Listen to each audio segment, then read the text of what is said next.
السلام علیکم ناظرین، کلیم دعا خانہ یوٹیوب چینل کے اندر ہم آپ کو خوش آمدید کہتے ہیں۔ آج ہم جس موضوع پہ بات کریں گے وہ پسینہ ہے۔ اس موسم کے اندر پسینے کی زیادتی ہوتی ہے۔ پچھلے دنوں ہم نے آپ کو بتایا تھا پسینے کے متعلق بھی۔ آج ایک اور علاج بتاتے ہیں کچن سے کہ ایک تیزابی پسینہ ہوتا ہے جس کے آنے کی وجہ سے بغلوں سے بو آتی ہے، جسم سے بو آتی ہے، اور اس کے ساتھ ساتھ اس کی وجہ سے وہاں جلن پیدا ہو جاتی ہے۔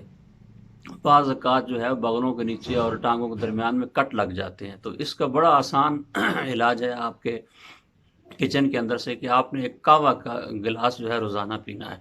سفید زیرہ، سبز الائچی اور گلاب کا پھول۔ سفید زیرہ آدھی چمچ، 6 سے 7 دانے سبز الائچی کے، اور ایک گلاب کا پھول ایک گلاس پانی کے اندر ڈال کے اچھی طرح بوائل کریں۔ میٹھا اس پہ ضرور ڈال دیں، بھون کر صبح و شام جو ہے ایک گلاس 7 دن تک پئیں۔ انشاءاللہ آپ کو جو پسینہ آتا ہے اس سے آپ کی نجات ہو جائے گی۔